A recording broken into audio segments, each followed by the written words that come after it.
Okay, I'm about to show you how to open a new document in Slides. Super easy way. Slides.new.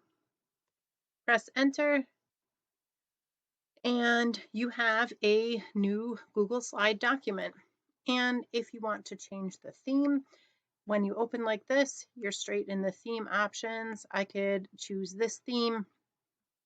I'm ready to go. I can choose this theme.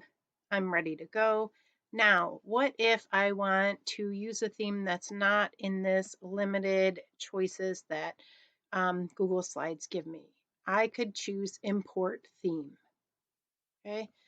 And if I have a theme, here's one that I have, this galaxy one. I'm going to select it,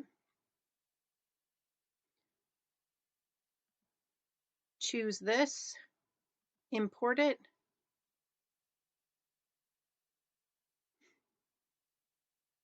and now I have this new theme that was not in the options currently in Google Slides. But again, I had that already in my Google Drive that I